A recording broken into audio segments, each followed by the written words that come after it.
Muchas gracias. Bueno, se podrán imaginar que tratar de exponer un texto en tiempo récord no me va a regalar, no me va a dar ninguna medalla, ningún panamericano.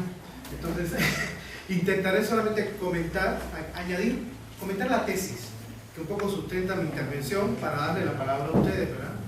Y que podamos dialogar y así no posponer mucho la siguiente actividad programada. A mí me correspondía hablar sobre la seguridad pública.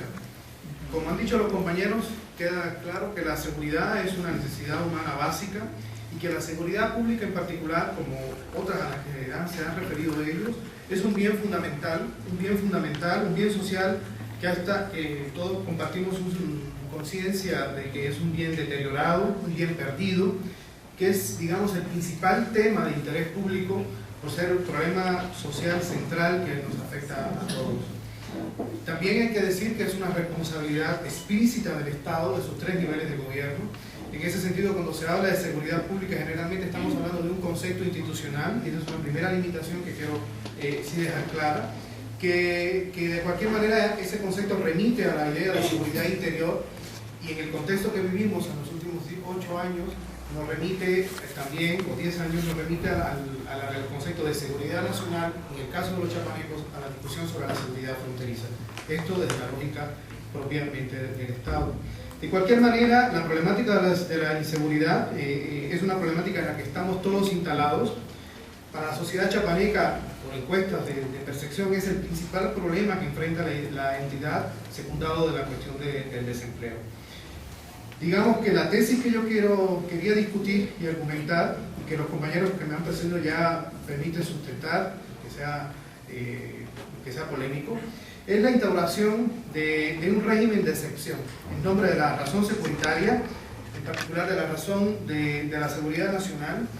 Vivimos, digamos, dentro de un estado en el que la razón de Estado y el estado de vigilancia se convierte en la lógica dominante, y para ello la gobernabilidad se sostiene fundamentalmente de la mano del ejército y de la policía, o de una lógica emergentista, o sea, de responder a las emergencias con la intervención a través de campañas.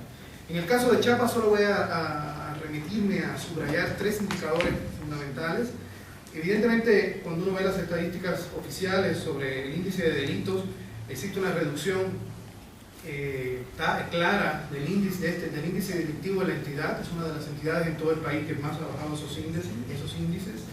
Sin embargo, sabemos que eso se calcula sobre la base del nivel de denuncias, y el nivel de denuncias es muy bajo, producto de la gran crisis de confianza en las instituciones de gobierno, la apatía y la perplejidad que compartimos todos hacia esas instituciones. Sin embargo, el Estado muestra una de las tasas más altas de homicidios del país, el 35.23% por cada 10.000 habitantes. El país tiene como promedio general en el año pasado, 2010, un 21.7 por cada 100.000 habitantes.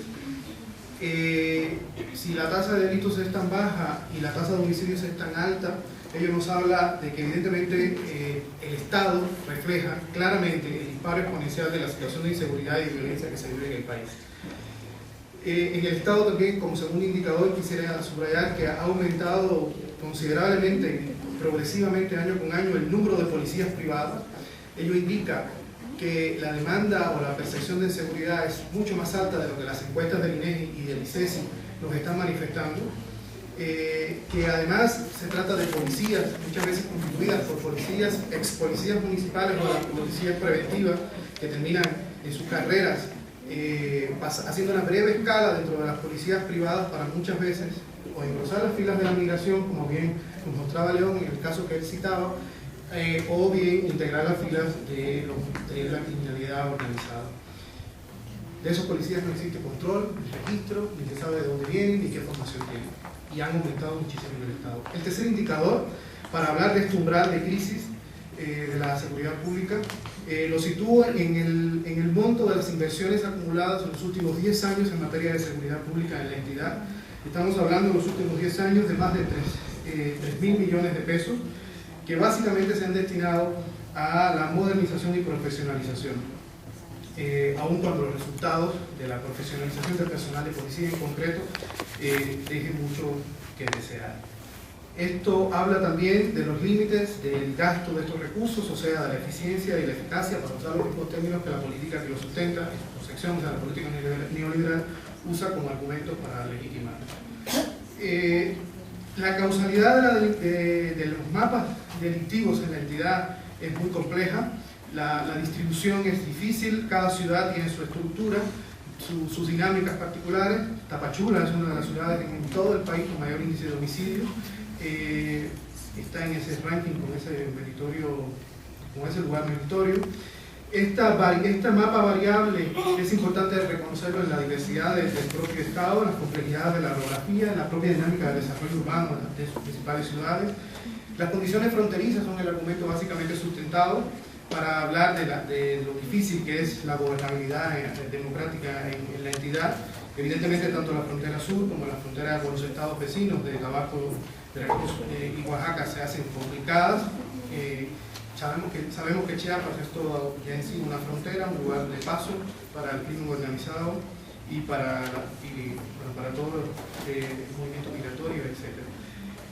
Por tanto, esta compleja causalidad habla de dinámicas endógenas y exógenas muy complicadas que van desde la situación estructural de la entidad hasta las condiciones de precariedad gubernamental, la propia debilidad institucional en la que ponía énfasis Fabián, que tiene que ver fundamentalmente con subrayo la debilidad de los municipios como el eslabón más débil de esa cadena, en la que hay falta de interés y falta de capacidad. En fin, la policía y el ejército se han convertido en claves para la gobernabilidad del país. Por tanto, nos instalamos cada vez más en la idea de Guillermo Donner de una democratura. La respuesta desde el gobierno se ha limitado a la concepción de la teoría nacional de comportamiento delictivo, o sea, más aprehensiones, más encarcelamientos y penas cada vez más largas. En este sentido, la política y la acción gubernamental ha estado más centrada en una lógica punitiva, reactiva y de represión a través del uso de la fuerza física, que en el énfasis de la política integral, proactiva y de prevención.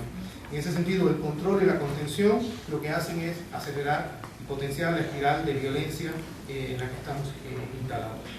Quería reflexionar mucho un poquito sobre la crisis de confianza, un poco sobre el miedo, ese sentimiento compartido de no protección, de no asistencia, en resumen, de orfandad y soledad o duelo, como decía Margarita, en la que de alguna manera está instalada nuestra sociedad. Pero lo dejo pendiente y solo subrayo la importancia que tiene esta imagen del tránsito de la vulnerabilidad acumulada, o sea, de los factores de riesgo que están potenciando esa vulnerabilidad, a las condiciones de excepcionalidad.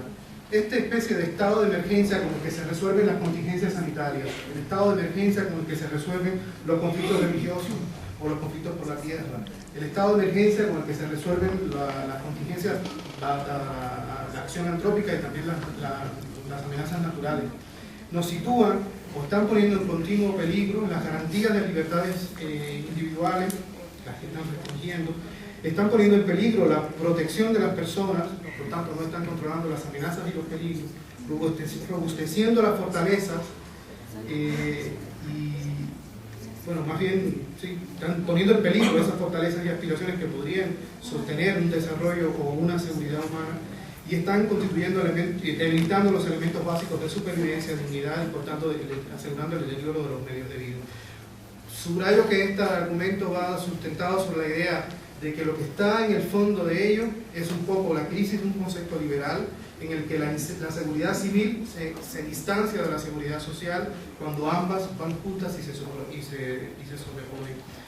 De alguna manera, la situación bélica que vivimos con este enfoque policíaco y de militarización, yo creo que es clave porque de alguna manera está interpelando el propio Estado democrático.